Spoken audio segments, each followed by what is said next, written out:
Serenity Funeral Home. We are a family-owned and operated funeral home where we offer complete personalized funeral services, leading our community in funeral and cremation services. Make an appointment for your pre-need and at-need arrangements by calling us at 702-647-0123. Once again, that number is 702-647-0123. Serenity Funeral Home, caring for your loved ones as if they're our own. Chico Sticks, Pickles, Jolly Ranchers, Mary Jane's, Pop Rocks, Lemon Heads. Should I go on? Bitter Honey, Freeze Cups, Candy Cigarettes. Listen, how about you make your way down to the modern day Candy Lady and see all of this and more? Satisfy that sweet tooth Tuesday through Saturday from 10 a.m. to 7 p.m. at Sight and Sound Candy and more. Follow us on IG at Sight and Sound Candy and on Facebook at Sight and Sound Candy. We are located at 1000 North Martin Luther King on the corner of Washington and MLK. Give us a call, 702-648-4444. Again, that number, 702-648-4444. Thank you. Broadcasting live from downtown Las Vegas, you're tuned in to Gorilla Cross Radio. Yo, you tuned in to Gorilla Cross Radio.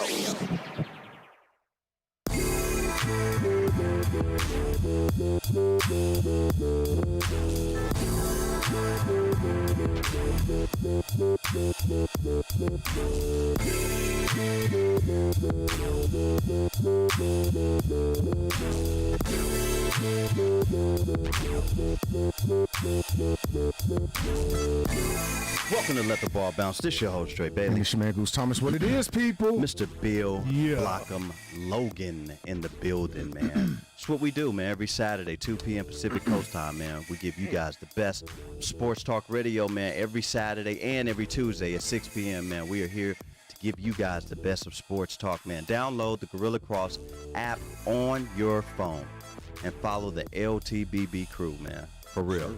We talk sports, we talk real life, we talk anything that's relevant, man. Make sure that if you are following us on any social media handle right now that you are sharing the live feed.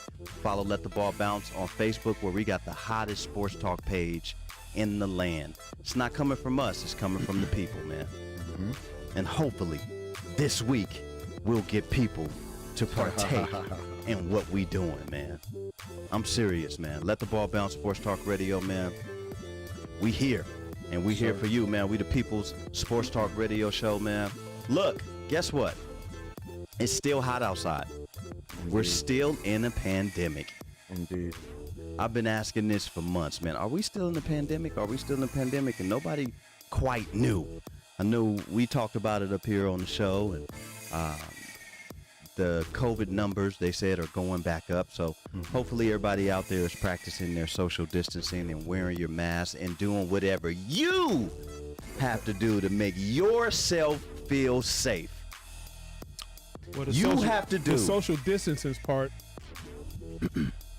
That's still going on. That's still not going on.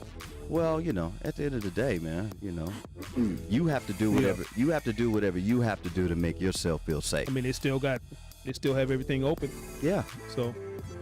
Oh, they ain't missing that money. Yeah, they're not missing their money What again. you thought? But it's up to you, though, right? It's up to you, though, Thought they right? was gonna miss that bread? Concerts and all type of Oh stuff. man, Garth missing Brooks the had it bread. popping a couple weeks ago. Yeah. Dave Chappelle had it cracking 2 weekends in a row. Yeah, but he ain't had 65,000 like that. Oh no, it wasn't 65. It was 20, but it wasn't 65. Yeah. Garth Brooks had him in there. They was packed like Stuffed. sard. They was stuffed in that thing. I seen 3 masks throughout the whole everybody. Man. Gee whiz. Look what the Deer District was. Oh, well, that was crazy. I wonder if Jay-Z and Kanye can do a concert and get that many people, Right now? or will they shut it down? Yeah, they'd probably shut that down before it get off the ground. Yeah. Yeah. It's a possibility. Strong possibility. Ain't no summer jam going on.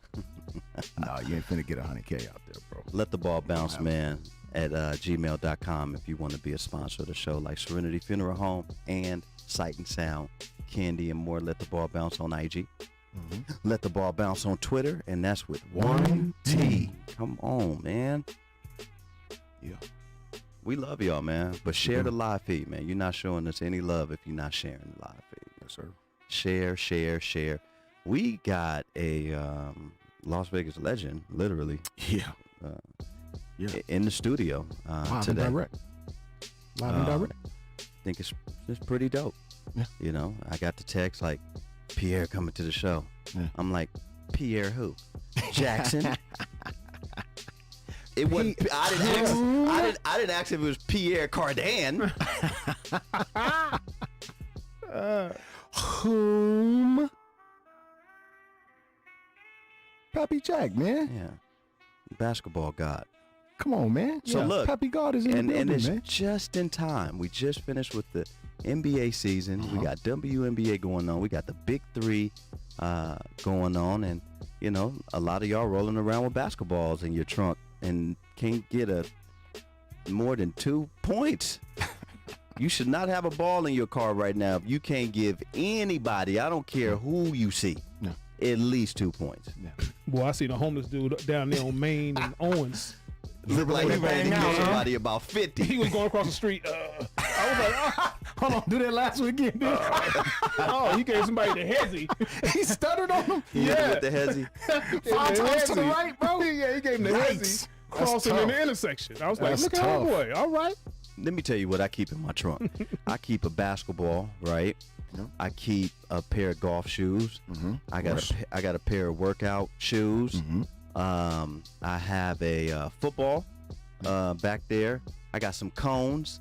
I got a couple volleyballs in that joint. You know, I'm you know, You ready for the Olympics? pretty much. That's like you got the Olympics in. I mean, I'm like for to go out like It's the in Black there. Bruce Jenner. yeah, right now. Oh boy. Oh boy. I said Bruce Jenner because that's what he was. We ain't talking about what he is now. We talking about what he was, and what he was a great athlete at that time. Tremendous. He's a tremendous athlete. Talk that talk all you want to. He just, you know, He was regarded. I mean, at that time, probably the greatest athlete in the world. he was on At the that time. He was on the cover of every magazine, Yeah, at a Wheaties box. and I'm pretty sure his parties was popping just like Bill Oh, Cosby's was popping too. Yeah, absolutely. You got to know that, Boy, Bruce. he was just in that closet doing some other things. Big ups to the Kardashians out there doing big things too. Hey, I seen Kim Kardashian at Kanye's listening party, Donda party. She was out there with her daughter. So it looks like they have a cordial relationship. Good. That's pretty dope. Good. Oh, they might reconcile. Good Yeah, for them. I don't know about that, but I just seen Kanye out there with a Eddie Murphy raw suit and a stocking cap over his face. I was like, yikes. The leather joint, the purple leather joint. No, the red. Was it the Delirious? Delirious was Yeah. the red one, right? Yeah. Delirious he had on the red one. Yeah.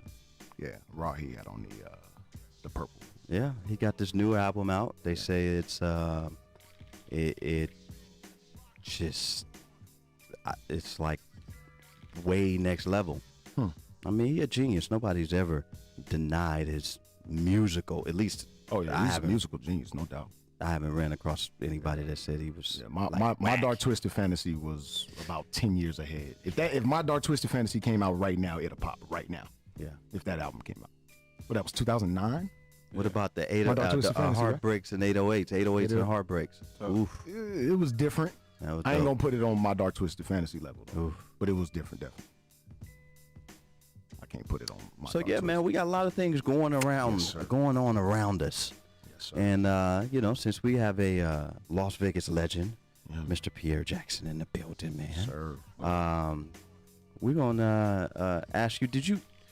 Because when he came in, I thought I was looking pretty good, like in shape. Right. He looked Right. Yeah. And like right now, I got a ball in my car. Probably could give somebody 2, 4, 6 points. Right. Right. You know, first thing that came to mind when I saw him, I was like, man, what's up, man? How you been? Look like you just came from giving somebody 50. Yeah. And Yeah. those things that's like real life. Like this dude will give you 50 on anybody. Look. Like I can give you 2, 4. I got a ball in my truck. Look. Can I share a story? 50? I'm gonna share a quick story. and I don't know if P remember this or not because it was a while ago, probably about maybe 5-6 years ago. We were at not the North Las Vegas Walnut Recreation Center. We're playing 3-on-3, right? This man caught the ball from the same spot 10 straight times and hit the same mid-range dumper 10 straight times. Well, if you ain't gonna guard him, he keep shooting. No, that's the problem. My man was gardening. It's tragic. That was the problem. Like, I literally didn't move from the spot I was in. That's the Tragic. problem. Tragic. That's the That's problem. the problem. He was getting guarded. Like, didn't put the ball on the deck. Like, nothing. Turned around, rose up, knocked down. 10 straight times. Yeah, I believe it. I said, man, something's got to give here. You know, I probably, now you guys know me. If I hadn't seen it with my own eyes, I'm gonna listen. I'm gonna believe you when you please. say you saw it. Yes, Right. I was there. I was on the court. But it probably is not gonna be the same as if I saw it too, right? I'm just like, all right, I get it. Yeah. Yeah, because the argument we was having last week is that since he didn't see Bill Russell play, he can't speak on it. I can't speak on him. I don't know how good he was. I understand to an extent. Like when we have these basketball conversations, obviously I can't speak on whether it's a Vegas conversation or NBA. I can't really speak on anybody that's played in the early 2000s. Yeah. You know what I'm saying? Because obviously those conversations come up in Vegas when it comes to Sure. who's the best player here. Sure. And obviously, like Yeah, because Bill Russell. your game reminds me of played for Western. Prince. Prince Solid, yeah, Fowler. I've heard that a lot. Yeah, growing but- up. Yeah.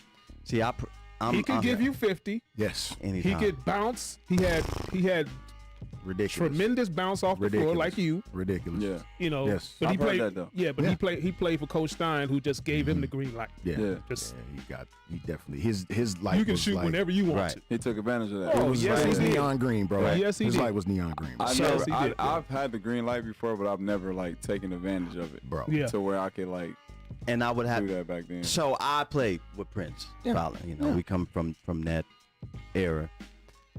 And years ago, I want to say Pierre probably was a senior or maybe just graduated.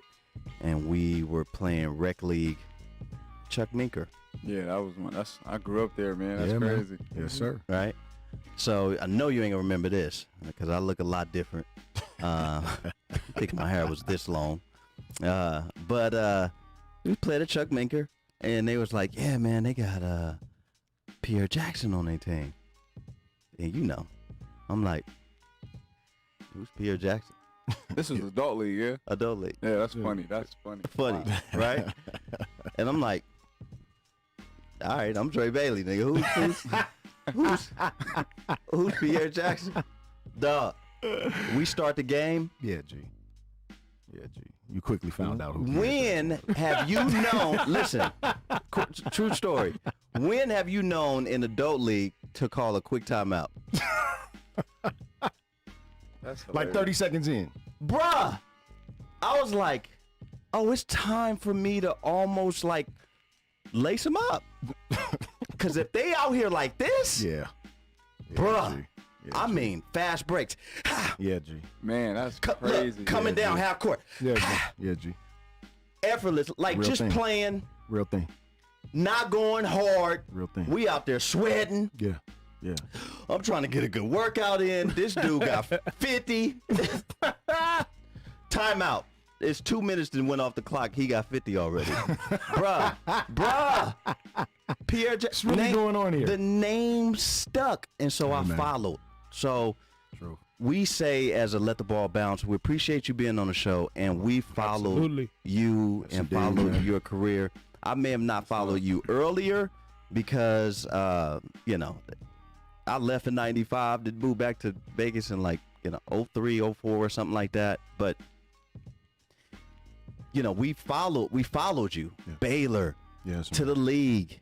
What you doing now, and the fact that you're still out there being the man that you are, bros. That appreciate it. Thank that right there is it's crazy. That's crazy. You speak on Chuck Minker because I think my sophomore year, like I was maybe 15. That's the first time they let me play there, and I grew up at Chuck Minker. I went to Roy Martin, maybe a 2-minute walk away from there. I grew up on 28th Street. So like I wanted to play at all times. So you were 28th Street then? I'm just messing with you. I'm just messing with you. Go ahead. Look, so so I would go and watch everybody play up there. So they finally let me play my sophomore year, and I did have 50. I had 50 as a sophomore. Bruh, you thought I was playing, bruh. This story, it's funny you say that. I'm not sure who else you was playing with, but around that time, because I had got hurt in that same adult league. Like, I shattered my elbow in that same adult league. But I remember just having fun, being able to just still hoop. It wasn't really no structure to it, and I got to play against guys that were, well, my age now. You know what I'm saying? I got to play against grown men, and that kind of shaped my game for the most part. I think that's dope. If you young kids is listening right now, it's okay to play with older cats. Yes, it is. That's what helps, shapes everybody game. We've talked it's to okay to lose. That's what it is too. A lot of guys are afraid to, get beat up on, and they're afraid to lose. You know what I'm saying? And cats that's on the page or on the show or on the live right now, that's my age. It's okay to lose too to cats that are younger than you. Look, man, I mean, the game was really just flawless, and you carried that same game into college and into the pros, man. What was your mind frame going from high school to Baylor? Like, were you nervous, or were you really excited for that opportunity? Honestly, like, obviously growing up on 28th Street and just in Vegas in general, I kind of just was in love with the game.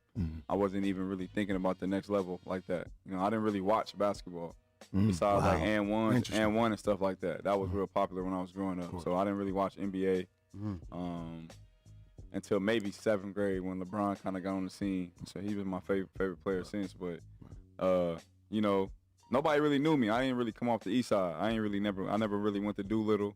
Right. I never went to Walnut until I was maybe a sophomore. Like, I wasn't really moved around the city like that until I became a senior, and that's when I was at Desert Pines. I was led in scoring and assists like that, so my name kind of started buzzing a little bit. And then once I wasn't really going to school though at the time, you know what I'm saying? I kind of was I was leaving class to go play basketball. That's how much locked in I was with the game. But I really didn't.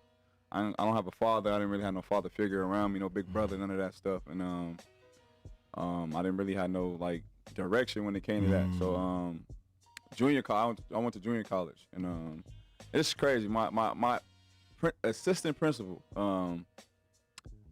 he actually, like, it was a JUCO. I knew I had to go JUCO, so he told me he was like an Iowa fan, like diehard, right? And there was a school, JUCO in Des Moines, that he wanted me to go to so bad, but I had like the most winningest junior college ever. Offered me a scholarship, and he sat me in his office and told me like, I don't know if you should go there. It's like a lot of competition there. It's tough. You got guys going to big D1s, guys transferring in. Like, low-key trying to scare me away from it, right? That was like the first day somebody kind of was like, you're not really that good. You know what I'm saying?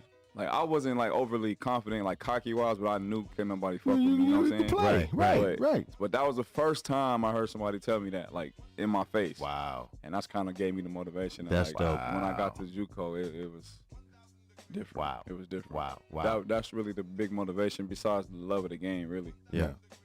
Really. So your transition from Southern Idaho, correct, to Baylor. What was that like? Going from playing high level JUCO ball, to going to the Big 12 and really seeing the big boys. You want to know what's hoop crazy? Like that. It was harder as a transition to go from Vegas to Idaho. Really? It was way harder. Yeah. Wow. Way harder because, again, I told you I got hurt in that adult league, so I shattered my elbow. Like, I had to get surgery. Wow. So I had to completely learn how to shoot again. I've never learned how to shoot. I kind of taught myself, but I really had to rehab and like get my mechanics right. Full again. mechanics, and that's when my jumper and everything got better. But my whole freshman year, so I was going redshirt. I was going redshirt my freshman year, but something happened. I ended up coming back early, and I couldn't even straighten my elbow out all the way. So that entire year, I kind of just I was more of a shoot first point guard then, you know, and then I kind of had to learn how to run a team more as a freshman that year because I couldn't shoot. Yeah, because I couldn't shoot to save my life. It was crazy. I ended up leading the conference in assists as a freshman, and but my sophomore year, we ended up winning the national championship. I became the best player in JUCO. So that freshman year was the hardest part. Obviously going to Idaho. I went to Twin Falls, Idaho. I don't know if y'all ever been, drove by it, nothing. Man, look. There's nothing there. Nothing there, bro. And it's like Visalia where I went to JUCO. It's just older white people there. That's it. It's like our fans were majority old. Yeah. That's it. So I had to get used to that. And we were losing my freshman year, and I wasn't really used to I wasn't used to guys not really caring. I think that's what it was too, because guys were just coming there to go D1. Wow. They wasn't really worried about winning. You know what I'm saying? And I remember calling my mama. I called crying. I was mad as hell because nobody cared after the game. Like it was in there. Yeah. Like chilling. Happy, like I don't smoke, I don't drink, I don't do none of that other extra stuff. So I was like I'm really locked in with the game. I really love the game. That's all I got. Yeah. You know what I'm saying? So that part was the hardest. Yeah. Baylor was kind of more of a smooth transition, actually, which is crazy. Culture shock in each spots, but you know, I went from Vegas to Idaho, then to Texas, so it was there was more of a smooth transition going into Baylor though, for sure. But obviously, seeing the players, I go straight to a team with NBA players. You feel me? Right. And that's pretty much the reason why I went to Baylor. Yeah. Honestly. Straight up. So your transition from Southern Idaho to Baylor was pretty much easy for you because you were used to college like that then. Yeah and no. Well, first off, it's just more black people there. Yeah. Waco. Waco. It's right up the street from Dallas. Yeah. So and then just Coach Drew, man, my coach there, he just damn, man, he could have sold my mama anything, bro. He came to visit my mama at home, bro. He could have, bro. She was ready to go to Baylor. Yeah, that's how crazy it was. But when I got there, he's like super positive, man. I never had that in my life, bro. Like super positive and just instills confidence in you, bro. It's like crazy. So, I mean, it was more easier because of that, and then I was hungry, bro. Yeah, so that's really what it was. Like when I first got to, y'all know who Fran Fraschilla is? Oh yeah. So let me tell y'all a quick story. So funny. Fran Fascilla's funny. Obviously, I still wasn't really into school like that, so I would miss days, and I was so in shape when I was like 21. Like I'll run all day. You can't, if we ain't get in trouble and y'all make me run, piece of cake. Right. I'm knocking it out, right? So Coach Drew was like, you know what? I'm not gonna make him run them. I'm gonna make him watch the team, watch them. And like we had seniors like Quincy Acey, and that's my dog. Like I respect him. Like I really look up to Q as a man. Like he really taught me some things. Good pro too. Yeah. So he had a son like as soon as we got there. So he like grew up instantly quick. You feel me? So I was sitting down watching. Like I had a little attitude. I had my towel on my head. They was running, and Fran Fraschilla was like a guest speaker that day. And that's when I had another I was like, all right, yeah, I'm finna cook. I know I'm finna kill dudes now. He didn't give me that extra motivation. So he was sitting there. He would talk to the team, and then he like focused on me. He was like, long story short, he was like, basically, JUCO basketball ain't nothing really no more. It ain't what it was. It's really about prep basketball now. It's about the Finley preps and that stuff. And I'm like, crazy, bro, you don't even know me. Yeah. Right. You don't even know what I've been through. You don't even know what I did to get here type thing, right? So since that day, and he like said on national TV, like, yeah, I don't think he gonna make it to like December or something like that. He said something like that, right? So, you know, after that day, I locked in, and I didn't start. So I didn't start until our 20th game, and I won like maybe 3 or 4 games for I had like a couple game winners. I had a game winning block, and I was coming off the bench at the time. Like we was winning, we went 20-0. I couldn't be like, damn, I want to start. I wanted to start so bad. Yeah, you feel me? But he got on TV and was like, yeah, I was wrong, and that's all I needed. Yeah, you feel me? Yeah, straight up. Obviously, I just kept pushing with that, but that was a quick story from Fran Fraschilla, I think people who are listening need to hear that. They need to hear that, you know, just a little something will spark the motivation in someone, and the fact that he didn't want to let himself down, and he wanted to prove that, you know, he could fit where he was. Man, that's Yeah, Come on. if Not anybody only don't that. know Fran Fraschilla real quick, You don't watch dude is college basketball. extremely opinionated. Like he believes he is the Jesus of when it comes to breaking a player down. Mhm. Kneel and kiss the ring, Fran Fraschilla. That's who he feel he is. But I bro. do. It's all love now. Yeah, Like, yeah, no doubt, He no personally doubt. apologized to me. Like, Yeah. he came and shook me up, and it was all Yeah. love from there. See, Absolutely. my thing is with those analysts, Yeah. whatever, they really can affect a player's forward going Sure, Yeah. by a lot Sure. of the negative things they say. sure. You know, which, you know, if I was a scout or somebody looking at a player and I know I'm locked in on this player, I'm not even worried about. But a lot of those dudes don't. They listen to Yeah. the Stephen A. That's the Smiths. tough part about They this. That's listen tough. to the Fran Fraschillas. Right. They listen to these dudes kind of berate and downgrade these players, messing them out of money, Oh, yeah. messing them out of time on the court, Facts. all this Oh stuff. yeah. That's. I mean, they're a part of the media. You feel Yeah. me? So Yeah. media really messes up. Media really make or break guys these days. Because very true. just think about it. Say if they make up a narrative about somebody that really will like end somebody's draft stock, Exactly. or Oh, no either doubt. boost their draft stock. Yeah. Right. And I think, especially now with all these younger guys, you got a lot of guys going one and done. Either they're gonna be a lottery pick or they really just gonna be fading to black. Like Right, you don't hear right, from right. for a long. Like where they go, you know what I'm saying? They going out at 18, 19 because Ball is Life posted a mixtape that went viral, and then now they put them at a top 10 pick. Yeah. Yeah. Then once Yeah. the year start, they stink it, but they like, oh, let me still go out. I might get drafted. Then boom, they don't get drafted, and now we got a flood of 19-year-olds in the G League that end up going overseas at 20 Yep. years old. Yep. You know what I'm saying? Yep. That's- The media really does have a positive and negative impact on guys. And a Because lot of us guys- I saw you play for the Sixers. Yeah. And I thought that you could have been their number one point facts, guard. for Yeah, sure. no doubt. For Well, sure. everybody thought that. And sure. you know, when you got hurt So I that thought time, that in the summer league before the knee yeah, injury. when Before you he got hurt, when Yeah. you got hurt in that one Yeah. game, I was Yeah. like, It was and Orlando then you summer went league. back the next. I was like, Yeah. really? You know what's Right. crazy? Look, so nobody know this either. I'm kind of glad I'm on here. No, Kind of you glad good. I'm on here. Sorry. So I tore my Achilles. Mm-hmm. My rookie after my rookie year, and I wasn't on contract. Yeah. You know, thanks again to the Sixers. They still gave me a contract to, Yep.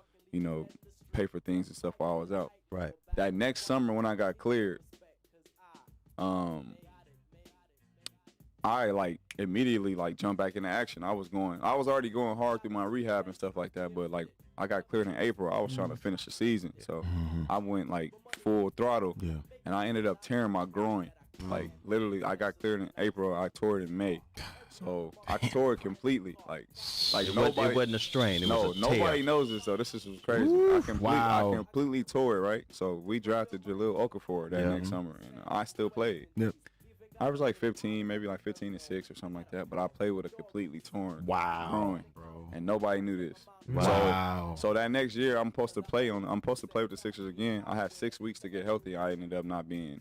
I didn't recover fast enough, so I ended up being the last cut on the team. And Did you that's need how- surgery? Yeah, I had surgery. I had surgery right after summer league, and then I had 6 weeks to recover. Yeah. And I still had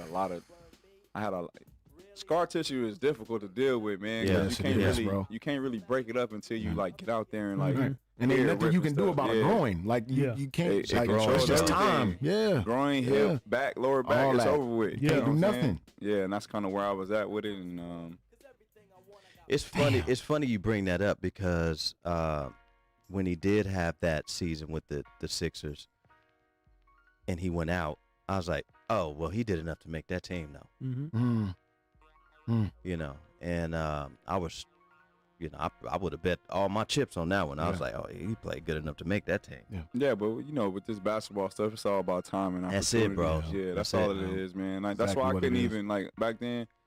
I was upset. You know, when it's out of your control, you can only be upset for so long. You know what I'm saying? And back like in hindsight, I was real depressed. I didn't really notice it. Yeah. But you know, in hindsight, And, you know, I could control what I control. I knew I was good enough, but you know, during, like I said, time and opportunity. You know, we talk about that on Let the Ball Bounce, and if you're just now tuning in to Let the Ball Bounce Sports Talk Radio Show, man, we're sitting here talking with the legend Pierre Jackson, sir, on the LTBB page, man. Please follow us on the Gorilla Cross app, man. Whether you got an iPhone or a Samsung, man, go to the Gorilla Cross and follow Let the Ball Bounce Sports Talk Radio. But you know, we talk about on the show all the time about life after sports, and some of the effects that it may have caused to be done, you know, playing the sport or not doing that activity that you once was doing, man. And the amount of mental strength it takes to come out of that dark place, because, you know, not to your level, but, you know, we've all been there when it was over. Yeah. How are you doing now with transitioning out of just that phase, and how hard was it? Man, this last year has been so tough on me, brother. Like, man, y'all have no idea. So, yeah, man, this is like touchy for me, bro, because like I said, in hindsight, back in when I was maybe 21, 22, like I was depressed. I've been depressed for maybe 10 years or 8 years now. You know what I'm saying? I didn't really know it because I had a lot of stuff going well. Right. A lot of stuff going well, and I had a few things like an injury or stuff like that, but I didn't really notice my depression, my anxiety attacks I was having. I didn't really notice it because I was making money. I was in the NBA. You know what I'm saying? I had everything that I wanted. I got my first car at like 23. I was good. Right. And, this last year, man, like last 4 years, man, I'd been like, I had to play in Europe. It's like a totally different ball game. Like it's like hell, kind of like sometimes, because over there, obviously they can play with your money. Yep.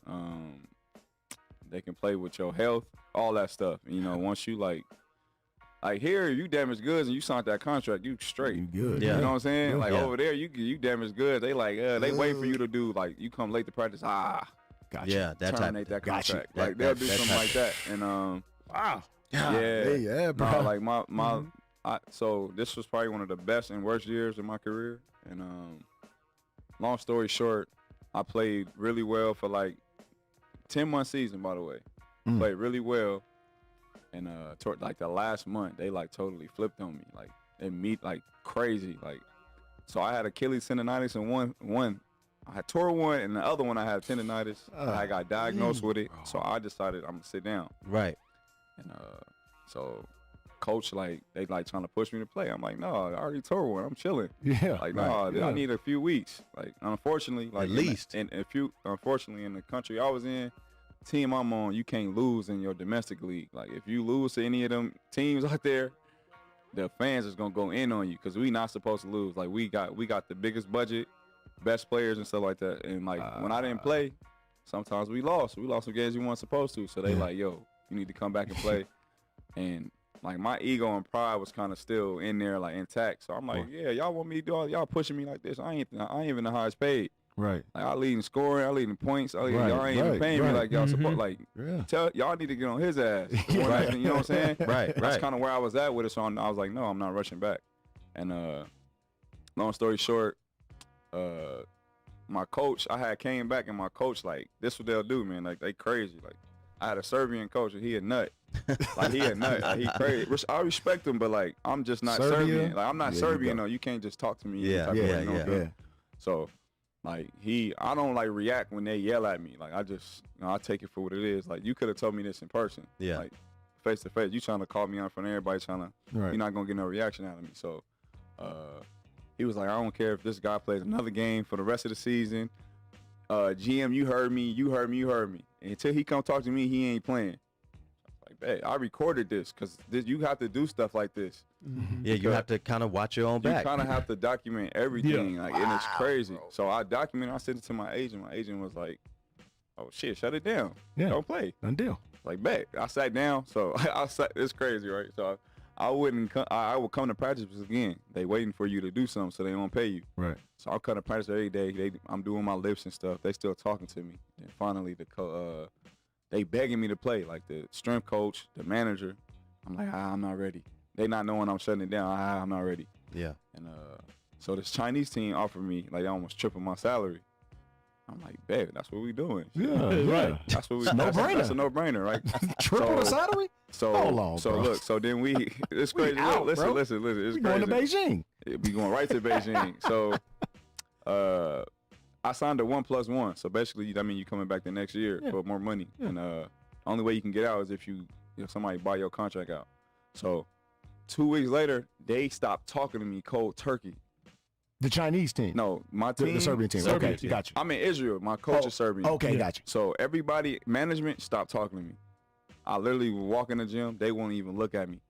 Like, it was crazy. It started like they talked to me one day, then boom, the next day it's like they had a meeting and was like, let's not talk to Pierre. Wow. Let's like try to break him or something. I don't know what it was. Wow, So I was bro. there for a whole month while we on our little championship run, Yeah. and they was like, we're not talking to him. So I had to keep coming every day, and then obviously we won a championship. So they was like, boom, if you want to go to this Chinese team, you gonna get half of your last month's salary. Oh. You not getting this championship bonus, and they still gotta buy you out. At the time, like, fuck it, I'm out. If Yeah. y'all gonna do me like this, I don't want to come back to this. Right. motherfucker, you feel me? Right. 'Cause that's crazy. Right. I've been here for 9 months busting my ass, and so the last month y'all try to do this, bro. That's crazy. Yeah, that's Yeah. insane. And my family not there at the time. Like, my family ain't been there in like 5 months, so I'm away from the family. Right. Yeah. You know what I'm saying? I'm still taking care of home. Yeah, of course. Like, you know, everything the overseas guys got to deal with. Right. You Yeah. feel me? And that was like my turning point mentally. Like, I was like, fuck basketball, bro. I Mm. ain't really want to do it no more. But Yeah. Yeah. I was making too much, so I was like, I Yeah. got to take advantage of it. Sure. And then again, mentally. So Yeah. I had a really good year in Beijing. Got all my money perfect. So the next year, I scored almost 70 on this team that offered me. Yeah. They offered me some more. They offered me a bigger We, contract. we, so. we got the meme. Yeah. So when they offered me, I was like, "Babe, we doing this." So I go there. They come up with some new rules and stuff like that. So basically, you got to be there 2 months or 25 games before your contract is guaranteed. Mhm. So me and Shabazz Muhammad from Vegas, we was on the same team. So we initially, like, you can negotiate your own contract in China. Like, you can bonuses, like, for anything. Like, Yeah. if I get 10 rebounds, I get $200. Like, Yeah. stuff like Oh, that. wow. Anything. You can, however you want, as long as they agree, good. Oh, wow. So they try to get you to get big bonuses and have your base lower. If you want a good team, that's Mm. kind of how they do it. But me, Okay. like, with my agent, I kind of was like, yeah, I had the best season arguably ever in this damn league. So I want to be paid like Absolutely. Top like, three like players, you had you the know what I'm best saying? season arguably like, in the league. I want to Yeah. get paid like Jimmer for that. Jimmer was like the man over there. I want Yes, to get paid. yes. I ain't got to get paid as much as him, but it need to be in the same ballpark. That's you know? right. And I told him, like, yeah, give me this base. My bonuses can be little. We might lose every game. I don't care Right, about right. that shit. I got to get paid. Right. So we did that, and they agreed. So I go 2 months earlier. Yeah, man. Your sister told you stop cussing. Man, I'm grown. I'm about to be 30. I'm about to be 30 next. I'm about to be 30 next Sensei, month, stop cussing, boy. No, she full of shit. Love you, Christian. But no, so me and Shabazz decided on doing that 2 month thing instead of 25 games, and like a little bit before, like there's so much that goes in this stuff, man. Like 4 days, 3 days maybe before my contract guaranteed, they start acting a little weird. And I tell my agent, like, yo, they acting fishy here, bro. Yeah, like, bro. something going on. So I bring my family out there, and I don't let my girl travel without, like, she has to fly first class. My son was Sure. maybe 2 at the time. Yeah. But that's like $5K. That was a lot of money Yeah. to be Yeah. doing. No doubt. And as soon as I got them there, like, they got weird, and then, like, boom, like, my agent hit me like, yeah, they trying to pull some bullshit. What you want? Oh, boy. So we had to agree to like a buyout, and I'm pissed because I've been here for 57 days. I need 3 days before I get all my money. That's crazy. Wow. So I had to get some of it. So I ended up leaving immediately, and them dudes ain't never paid me. Wow. Wow. They still owe you. They still owe me to this day. And that's where I was like, that was in November of 19. Crazy. November of 19, I like checked out basketball completely. It was over. with. Wow. Mentally, like, I was just like, because I got to a point where, like, they don't care about me. So then, boom, I'm just going to do it for the money. Then, Yeah. boom, Right, they stop right. messing with my money. It's like, dang, so I don't really want to do this shit no more. You feel me? And I kind of, I got home. I chilled for a minute. And my agent was like, I'm telling my agent, like, bro, I do not want to do this shit no more. Like, I don't want to hoop. I'm dead serious. Dead serious. I'm not laughing when I say it, none of that. And my agent was like, "No, you gotta play." He gave me some time. I finished in the G League. So Corona hit. I'm home the whole time. I'm not even asking him about my next opportunity. Right. Like I don't care. Right. I'm really like that. So that summer, 2020 summer hits. He brings me a job, and I'm like, I'm not going unless I'm going. I'm not gonna play. Like I was so indecisive. I was like, I don't want to do it. All right, if you get me in the EuroLeague, I'll go. I don't want to go. Like it's like a sign of, like it's a sign of something wrong with you, bro. Yeah, like, right. like I'm, and at the time I don't even notice I'm doing this shit. Yeah. Wow. So boom, I was like, boom, let's do it. Yeah. I'm like, all right, I'm ready. I get there. Me and my girl having some problems as well, and I get there. They say, yeah, in Greece, I go to one of the most respectable clubs ever in Europe. Like it was like in Athens, Greece, beautiful. Yes. It was ideal for me, ideal situation, and I find out with the Corona, you can't bring no family unless you like married. You gotta have a marriage license or a work visa. And I'm like, I can't be here for 10 months without seeing my family, bro. I can't see, like without seeing my son, my daughter. Like I can't see them without. That's a whole year. You know what I'm saying? And like at this time, I'm a vet now. I'm 8 years in. I'm respecting the year for the most part. Like I gotta go to practice. I have to be vocal. Right. I have to lead by example. So I'm going there.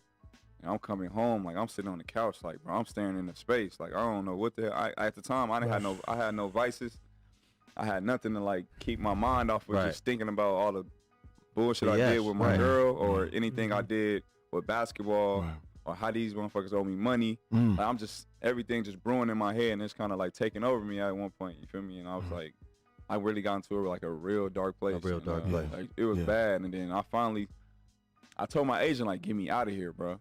Like I need to go. Like he not budging. Like he not hearing me. It's like it's crazy. Like my girl was like, yeah, like you making all this money playing basketball. You need to like suck it up. I'm like, bro, what? Oh, like that's what I'm hearing from close people. You know what I'm saying? And like they don't really understand. And I finally spoke to the GM. And I'm like, bro. I was like, I feel like a ghost in the shell here. I don't know if y'all know that. I'm scoring 3 points in the preseason. Like it's scary. I'm like, I'm hurting my next job. Like I'm gonna hurt my career if I sit here and look terrible. Right. Like everybody watching the game, like this is not Pierre, bro. right. 3 point. I'm shooting the ball 2 times a game. I played 30 minutes out of 40. So I'm just out there. I look bad, and it's not like I want to do it. I just really ain't got no. Yeah, you just. I want to see my damn son. Locked out. Right. Yeah, it was bad. So. As soon as I like said something to him, like I started crying, like immediately. I finally, it felt so good though. Yeah, to get it off. It felt so good because nobody. He asked me like, "Yo, what's going on?" And I finally like just let it out. Let it out, and he was listening to this sort of story get kind of changed too. So I tell him, he like, "Yeah, anything you need, like we don't really have anything for you here. So like if you feel like you need to go home, then we just want you to get right mentally." Blah blah blah. He was there. Got me a flight the next day. So like 2 weeks come, they owe me money, right? I've been there for a month and a half. Here we go again. I'm like, I hit him up like, I sent my check or whatever. And he was like, yeah, we'll get to it. Boom, another week go by. Like, bro, what's up? I ain't sent my money yet. I'm hitting him personally because I don't know if my agent doing enough. Like, right. I'm about to call him at this point. So 2 weeks go by. They sent me half of my check. So I'm like, all right, cool. I'll pay a couple bills or whatever. Maybe another, like 3 weeks go by. I'm like, bro, where the rest of the bread? We can Zelle at this point, bro. He ain't never hit me back. That was, what is it, July? That was in November, bro. Wow. Oh, come on, man. Ain't hit me back. He ain't hit me back since. You know, the politics. No, it's crazy. Like, it's crazy, bro. Like, I'd be scared to sign some places because of that. Because, like, I'm like, bro, y'all. I'm the most professional guy. Like I said, I don't smoke, I don't drink, I don't party, I don't go out. I literally clock in, clock out. Yeah. Like I'm in the video games now. Like I color and I write. You know what I'm saying? I do different things now to keep myself busy, keep my mind from wandering and stuff like that. So I do stuff like that. I don't gotta do nothing. I really just go to work and come home, bro. There's no way y'all should be doing me like that. And it's like I'm not the only one though. That's the crazy part. Yeah. I'm not the only one that happened to. So like I just want to give you big kudos, man, because we talk on the show all the time about mental health and depression and things like serious, that. And serious, and bro. you know, I've been on record on the show of saying that, you know, I, you know, suffer from depression and I go through, you know, days and sometime, you know, minutes and hours sometime where, you know, you just get into that dark place, and you just have to pull yourself out of it and just make it happen. And so just being able to talk about it and being able to admit that, hey, I have these type of emotions that go on with me, but I'm still here. And I'm here with my son. That's right. And I'm taking it day by day. And me and Bill Logan were just having this conversation this morning about that, man. So it's tough. Big ups to you, man. Appreciate that. It's tough too, because a lot of young men ain't really tapped into their emotions at all. No. Let's talk about it. Not even a little bit. So I took it upon myself to, like now on Instagram, I was off Instagram for maybe 7 months. I wasn't on social media. It was amazing. It was great. Yeah. It was great. I wasn't scrolling, just looking at nothing, wasting time. Like my phone, so they show the screen time now on iPhones. Like I'll be on my phone like maybe an hour and 30 minutes a week. It's crazy. Like it's amazing though. I'm more locked in with my kids. Yeah. That's what's up. I talk to my people more. I check on even with the youth and like the younger guys that's doing their thing now. I FaceTime everybody. Yeah. Like I'm just doing stuff I wish motherfuckers was doing for me. Yeah. That part. You feel me? I'm locked in with a lot of the guys here, but emotionally a lot of guys ain't really tapped in with that. And a lot of guys ain't open to seeing somebody to talk to either. Because I have 2 therapists. Yeah. I have one in Vegas and I got one that's with my marketing team. Right. And it's amazing. Like it's a whole different dynamic when instead of speaking to somebody in your family, because a lot of, like besides my sister, bro, I be feeling like nobody in my family really got no sense when it come to that stuff. You know what I'm saying? Because they don't really, they listen to respond. They don't really talk about that. I'll tell you about it. Yeah. I think it's good that you mentioned that, and it needs to be talked about. We talk about mental day, health bro. all the time on the show, man, and we find it to be very important. And it's okay to admit that you have, like me, social anxiety or depression and just certain things, and we could put a face on with the best of us. When people see us, they think hey, this guy got it all, and everything is put together. But my anxiety on 20 right now, but being able to talk about it and not know your whole story at all, but knowing that some of the things that you have said, that you coming up and you didn't have a dad, and now you're a dad, and being away from your child for more than 10 months was an issue and was a problem with you, and being able to be a testimony to some of the kids that still look up to you, and some of the people that are your age, your friends that you grew up with, and people that that are around your life right now. The fact that you have this platform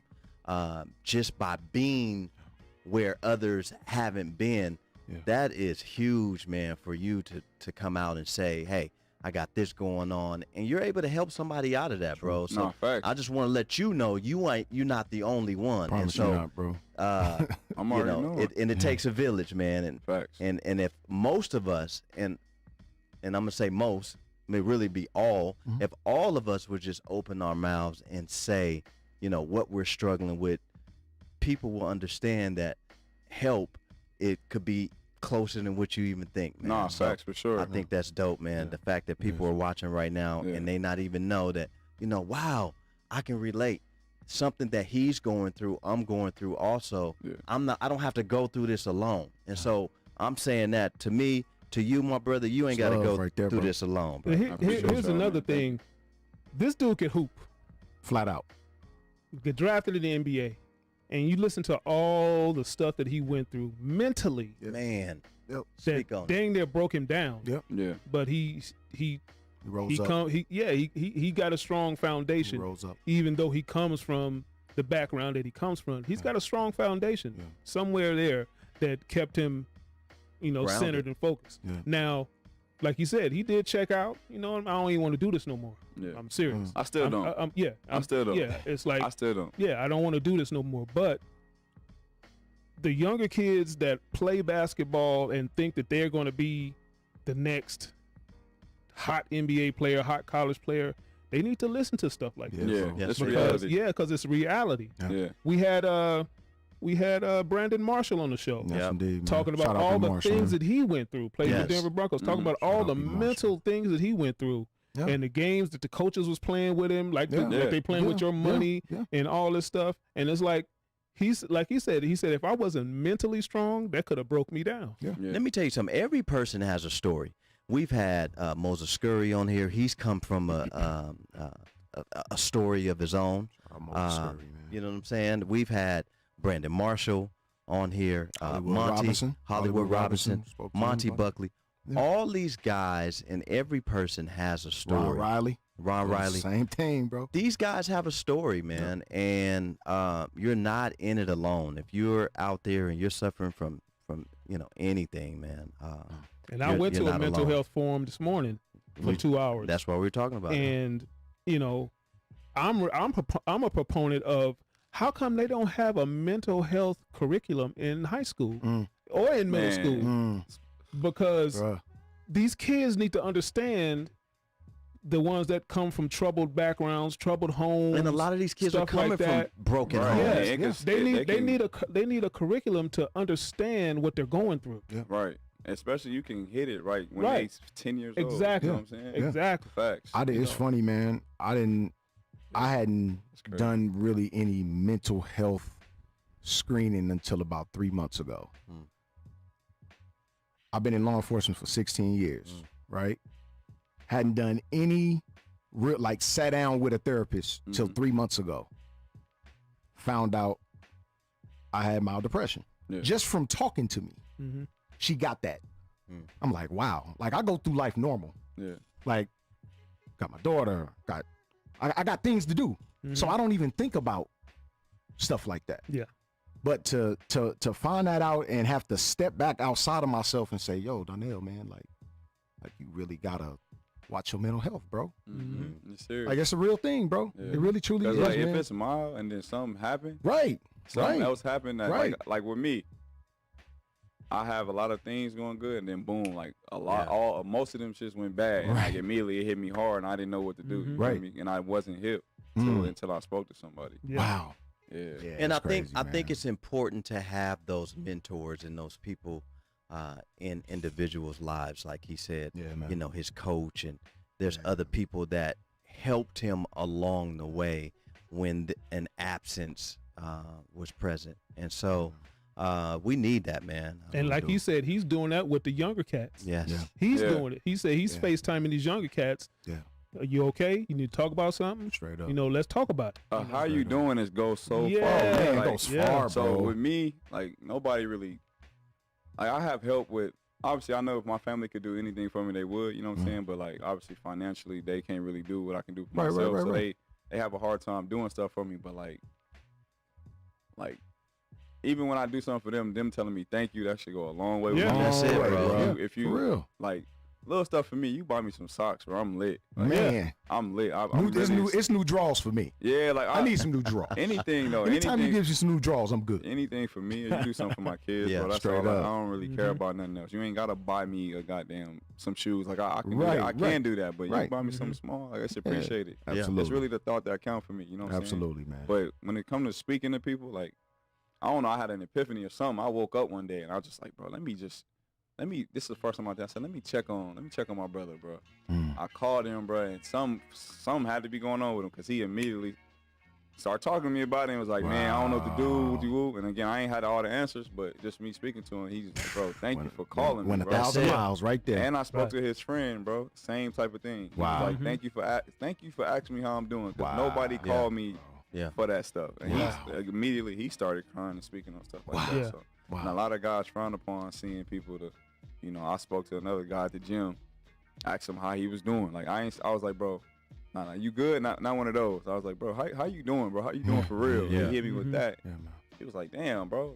We had a conversation, an hour conversation after that. Yeah. Telling me how his father, was frowning upon him seeing a therapist and stuff like that. And I'm like, damn, please. That's weird. Well, man, shout out to Dr. Yvonne, man. She came through for your boy. Facts. Yeah. Facts. For real, bro. It's you get a lot of older generation tough guy mentality.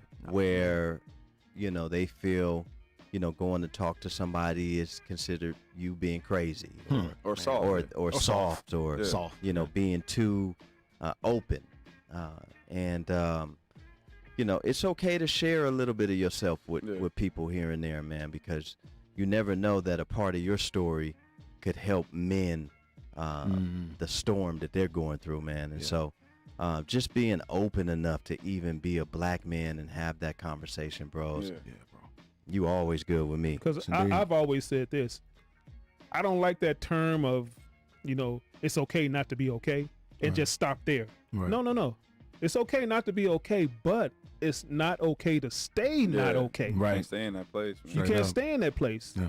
And whether you need to talk to someone or whatever, do that. I agree. I agree, man. For sure, got to find your vices, man. Right. For sure. Listen. I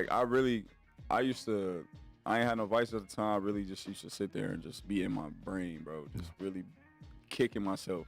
Just really just regretful, just beating myself over every mistake I done made because I didn't have nothing else to do to keep my mind off it. You know what I'm saying? Right. I didn't want to go play, but it was crazy. I couldn't go play basketball because I had hurt my shoulder. So I was just like in the house, bro. Man. Like, it was crazy. Like, I was scared to I was bad, bro. I was looking at my kids, bro. I'm like, bro, I'm letting them down, bro. Like, it was crazy. I was just making up stuff to be depressed about. Yeah. Wow. You know what I'm saying? Wow. It was crazy. Well, look, man, it's like this, man. I know we are a lot, older than you.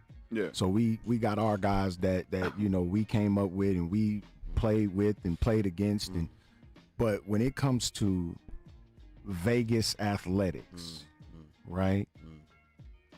It's the younger guys that came after us, the Jamal Smiths. My boy. Man, look, my boy. we had Molly on the crazy, on but the- that's my boy. That's my dog right there, man. The Pierre Jacksons, man. All of you guys, we as older guys look at y'all like, yo, this is putting Vegas on the map right now, bro. Yeah. This is it right here. This is what allows those big D1 schools to really take a look at Vegas and say, yo, it's a huge crop of talent in that But big you little can go- city you right can go, there, You man. can go back. Yeah, You can go back, yeah. bro. Absolutely. You can go back. Yeah, when no doubt. Vegas only had 11 high schools. Right. When I grew up Sure. and played sports here. Sure. Dude, there was some kids that went to school with me to other schools. Yeah. I mean, just phenomenal. Yeah. Absolutely, man. I think my generation, we kind of like, I don't think it's not that many professional basketball players from Vegas right now, which is crazy. A lot of guys I grew up with stopped playing basketball, but I do know the guys that do play basketball. Besides myself, we need to, obviously, I don't know what needs to happen, but we just need to be more locked in because in Vegas, for some reason, it's like a weird reputation for we don't like each other. It's so Yeah, it's weird. crazy, That's man. weird. It's so weird. Super weird, bro. Like, because the amount of people I done got into conversations with that I knew, like I said, I was on the East. I ain't really know nobody. You know what I'm saying, until I played against them or something like Right, that. And right. I heard about them, and then I played against them. I was like, all right, okay, cool. What's up? Yeah. You got my support. Yeah. And out of nowhere, like, a conversation will ensue in the future or something off of some, like, I don't know if it's envy, jealousy, or somebody pinning people against each other, but that's Probably kind of people like pinning people against but that's each kind of other, the bro. reputation has been since I've been a professional and kind of in college. And I don't know why, but anywhere else I go, it's not that. Right. It's so annoying. Like, I go to people Why, think though? I get so much love in Texas, bro. You would think I was from there, Right. and they all like togetherness, Yeah. like here, something like you know what I'm saying. It's Waco tight knit though. No, not even Waco, Dallas, Yeah, Houston, just- anywhere I yeah, go. It's yeah. like I'm from Yeah. Dallas. Vegas, Damn near. Vegas It's is weird. bros. Vegas is like that, bros. Yeah. It's stupid. We got They- so real many dumb. good He players should, here, bro. he So should many. be getting So many. huge amount of respect and just the fact that he went to college, bros. Like a lot of people in Vegas don't even get that far. But to accomplish as much as he accomplished, Yeah. it should be nothing but positivity. Yep. But in Vegas, we got that Super weird, bro. crabs in the barrel So weird, bro. mentality. It is so hard for us to root For the for our next one. neighbor Get it, or for man. the next person. Why is I'll that? never understand that, bro. It's been I like never that for a understood long that, though. time. It's Yeah. been like that for a Understand it. long time. It's know. crazy too, because some of the guys I didn't got into conversations with, like I could go back on Facebook. I love memories on Facebook. Sure. First off, because Facebook started when I was like in high school. Yeah. So it'll go back. Obviously, I love it and hate it at the same time because I was saying some crazy stuff on there. But besides that, I'll see blue somebody get drafted or something, I can go back on draft day and see me rooting for that dude. That part. Same dude that's trying to trick with me while I'm 25. Like, bro, I'm on your side. Right. You know what I'm saying? Right. You know, at the end of the day, man, it doesn't matter. Your worry right now is your son. No, facts. And yourself. Taking care of your family and being present for them, you know, that's enough energy right there to take, you know, a lifetime. Yeah, for sure. You know, I think, you know, like Bill said earlier, something should be in place, like Pierre said, around 10 years old, something curriculum-wise, mental health-wise that put in school, but also something I think should be put in place also is right after that athlete's career. Yeah. That Next step. that next step, that 1 or 2 years plan right after the career or right after a devastating, you know, injury that was caused you to shut it down. Yeah.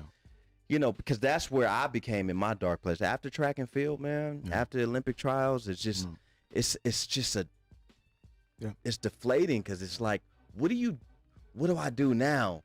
Yeah. You know what I mean? And like, what steps do I take? And there wasn't a lot of people in that space. And so that's where the depression really set in too, because it was like, you know, yeah, man, what am I gonna do, man? You know, I'm not gonna run no more. I'm done, and I should hang it up. And you know, once I hang it up, what steps am I gonna do? And Yeah, for sure. and So who can I affect? what do you see in your future? Do you see yourself maybe coaching? I don't see maybe? myself coach. I couldn't deal with the ego. The egos. The egos, I bro. With that. I can Right. maybe Yeah, do like Lee. the kids. Maybe I can do that a little bit, but I want to go into mentoring for sure. Mentor? Yeah. So I bought my house in 2018, and I want to get into real estate for sure. Yeah, I might that's do where that it here. is. I might That's do where that it's here at. soon. That's where it's like, at, bro. Sooner than later. But I'm really into houses. That's Yeah. where it's I'm at. really into houses. But Yeah. mentoring for sure because I mean I am respected. A lot of kids do know me here, and I'm approachable. Yeah. You know what I'm saying? So that it's easier for them to grasp what I'm Yeah. giving them, and they Yeah. listen. Straight up. So for sure, I want to, like I said, I want to be everything that I didn't have. Yes, You know what I'm yes. saying? 'Cause Yeah. it's a lot of older guys that play here that could have hollered at me, but they didn't. Mm. You know what I'm saying? And could have came and worked out with me, but they didn't. Stuff like that. So like I get in the gym with guys here. I don't know. I want to get into mentoring however way I got to do it, whether it's Right. get into like a community center or Straight up. anything like that. I do And that's wanna- help saving lives. That's it. No, for sure. That's, And it'll bring that community center credibility. Come on now. yeah. Yeah, well, there's plenty of outlets, brother. I Yeah, know, yeah. man. Shout out, you know, Curtis Coleman, man, and Save Our Sons, man. I'm part of that board. Yes, sir. It's And family right there. yes, indeed, man. Yeah. I'm part of that e-board, man, and it's an exceptional program, man. So I think you being got plenty of outlets, Yeah, brother. you do. Yeah, for Plenty, sure. and I bro. think being Plenty. a mentor to these kids and just people in general, man. And, Yeah. and just telling your story, man. Absolutely. You know, being able to even take it a little further, you know, dig a little deeper. Straight up. Start from the very beginning. Yeah. Straight up. You know, you'll be surprised how telling your story will impact and help the next person, man. Yeah, it's Indeed, relatable. man. No doubt. It's relatable. I really, Sort of like a symposium that these Yeah. kids who get drafted in pros, they have to go through that symposium on the do's and don'ts. Yeah. Why can't it start early? We can give it to them earlier. Right, exactly. I know my situation is more realistic for a lot of the guys that's Yeah. coming up. I'm Yeah. not, I'm not no lottery pick. Right. I'm not 6'5". Yeah, You know what I'm saying? I'm not yeah. no McDonald's All-American, stuff like that. So Right. yeah, I for sure think that it'll be grasped Yeah. easier. No doubt, easier, man. for sure. No doubt Yeah. about it, man. Let us know, man. Let us know Please. if you ever put something like Please. that. I know Let the Ball Bounce. We Here, would man. love to come and speak at something like that, man. Yeah, You put question. something together. You're the guest speaker, and you have a couple of speakers under you that are, you know, telling stories and just getting an open symposium started. Yeah, man. Like Goose was saying, man. I think that's something that this community needs, and we could pull enough resources to find places to have these type of things, man, and get it out there into the community, man. I think that'd be great and gratifying to you to share your story and have somebody come up to you after that and say, you know what, that just changed my life right Straight there, up. bro. Straight up. That's the best feeling in the world. That's a small piece of heaven. Yeah, especially doing it like anything you're saying. That's why I really, that's why when I speak now, I'm more cautious of what I say and more like, I don't really sugarcoat anything because you never know who's listening. For the most part, it might touch them. Yeah. Like my brother's his stepdaughter. I don't know what it was. I was talking to him about something, and boom, she said, I was on speaker. She said something to me. I forget what she said, but it made my whole week. Yeah, it was like. Yeah. It was crazy, bro. Yeah. Like it made me smile immediately. Just got me in a whole different mood, whole different time at the moment. So I do know. That's why I said asking somebody really how they doing can really just spark a whole another thing. You know what I'm saying? Yeah, sure can, man. Absolutely, man. So we know you still hoping, man, because this Desert Rain Summer League is popping, man. Tell the people about it, man. What's really going on down at Doolittle Community Center, I am for bro? sure still hooping. I know. I gotta take advantage of what God gave me. So, of course. Desert Rain has been going on since 2012. Yep. I've been playing there since I was in college. Yeah. I don't know. It's at Doolittle Community Center every Tuesday. They kind of made me like one of the brand ambassadors. I don't know. He kind of made me. He made a team for me, put my logo and stuff on there, and for the past few years, it's been pretty dope, man. They put it at Doolittle. Doolittle is like the mecca of Vegas when it comes to basketball. It's the mecca. Fact. So it's the mecca there. They had it there the last 3 years, and the turnout's been amazing.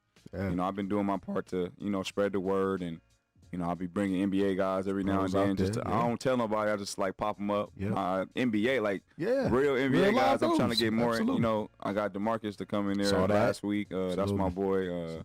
Yeah, I'm trying to get some more guys in there, and just to pop up, and we got a lot. Like I said, the Heat community here is actually a thing. A lot of guys, people outside of Vegas don't know that, but I understand it, man. Yeah, and the kids were excited to see Boogie. They was excited to see Isaiah Austin, my college teammate. Yeah, it was a good turnout, man. So. Yeah, every Tuesday I do little Desert Rain Pro-Am, man. It's lit. Yes, indeed, man. We try to, because we do our show at 6 o'clock on Tuesdays, man. So I'm up there around that time, so I can come in there and catch a game. Yeah, my games are usually at 7:30. I always got the prime time. We'll catch the 7:30 game. I always got the prime time. Yes, I don't never play at 6. You know, black people always gotta have that prime time, baby. You gotta come at 7. That's it, man. Straight up, man. Well, man, dog, that's just hearing this, man, today, bro. Mm-hmm. I know it inspired me. I just got a text message from one of my fraternity brothers, man, in Cali that's listening, man, and said he was inspired and he was going through some of the same things, man, and to hear you talk about it, just lifting him up, bro. So, I mean, we got to understand too, man, that even us as normal everyday people, right? Like you played in the NBA, man, you're a big time college star, you played in the NBA, but you still a normal person. Like we can still reach out and touch you. We can still inspire people, bro. Right, facts, for sure. We don't necessarily have to be in the limelight all the time. We ain't got to be Denzel Washington. We ain't got to be, Jay-Z, LeBron James. We can be. That stuff not realistic though, it's man. Not, come on, bro. You looking up to Jay-Z as a regular person. That's not it's not realistic. Yeah. So let me ask you this: when's the book coming? I don't know. I don't know. I ain't never really thought about it. So I did think about it when I was like documentary though. I had went back to 28th Street and they had tore it down though. So I was like, damn, I can't even make no. I was joking, but I was like, damn, I might really can do it. Yeah. Oh yeah. Roy Martin's new.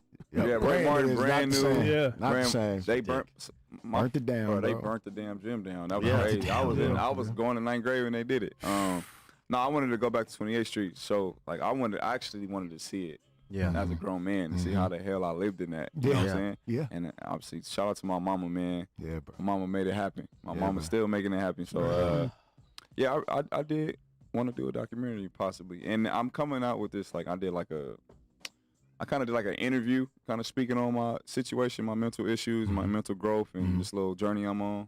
I'm going to be posting it soon. Yes, sir. Obviously, it was a audio and they put it in the words. Nice. So I'm gonna post this like an article. I'm gonna put it on my website. Nice. Dope. I'm gonna post it on my my social media, and I'm leaving. That's the only thing that's gonna be on there. Yeah. So when you go to my page, it's all you're gonna see. So everybody, so if y'all can spread it whenever I post it, just get it to everybody. Easy. No question. Because a lot of us overseas athletes, like I said, like we don't speak on the stuff. We don't even know how to when we come home, we kind of bring that shit home with us sometimes too, and we kind of and the people closest to us get that backlash. You know what I'm saying? Yeah. So I want to be one of the guys that finally speak out and speak on it, so they can share it, and then they can start telling their story, and then maybe that should have changed what we dealing with over there. Maybe all of us kind of the culture changed. Yeah, maybe us kind of voicing that stuff. Like, we'll get to the social media outlets, and that's something they can put out there and change what the hell they doing with us over there. You know what I'm saying? Absolutely. Because they kind of like, over there, they kind of like, it's only a few teams that's really going to honor what you signed. Right. Because it's guys, like, again, when you were speaking on looking up and trying to be like people, I look up to, like, people, like, my people really kept me grounded because my boy Vic, Victor Bermudez, he was a professional basketball player. He wasn't making no money. But he was grinding his ass off. You hear me? He was in the gym with me grinding his ass off. Like he was trying to get with it. Like he was trying to take my spot. Like, and I work hard as hell. Yeah. Like I'm killing him or whatever I'm doing, but he's still every day with me. Yeah. Every day in that thing with me, right? So I catch myself complaining, bro. I'd be like, I'm making this much money. I call myself complaining. Vic hit me like, yeah, bro, he told me some crazy ass story. I'm like, bro, I would never have to deal with that.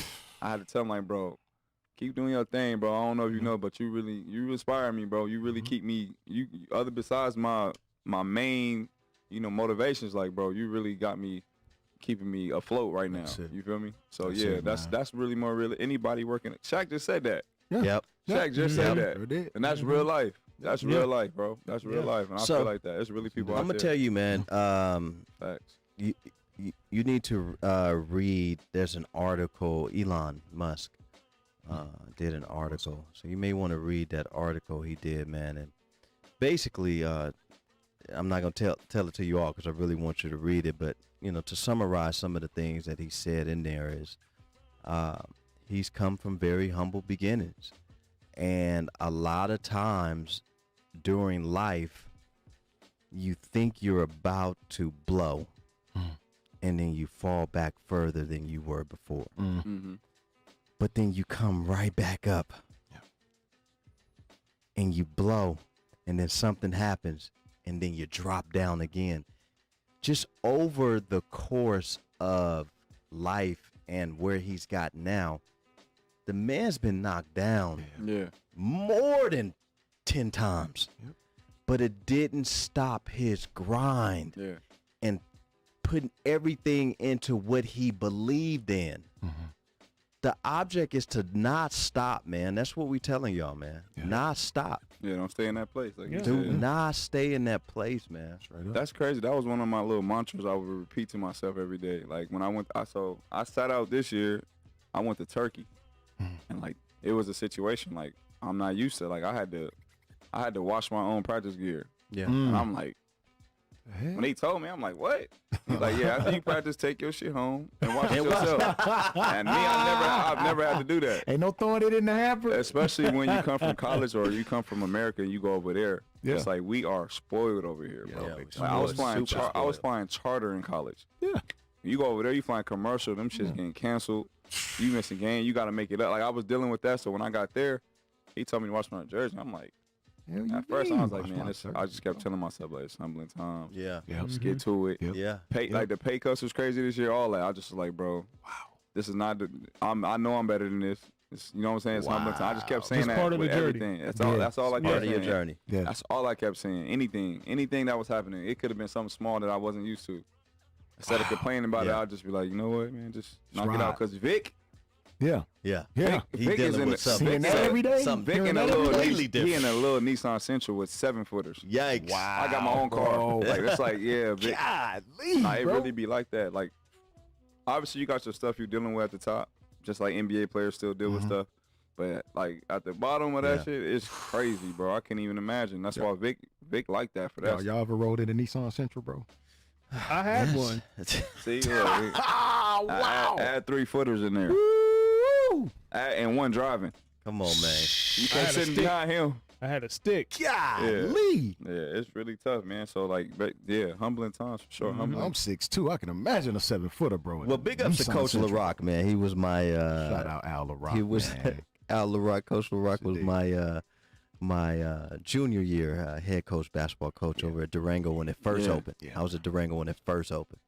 And he that first year at Durango, he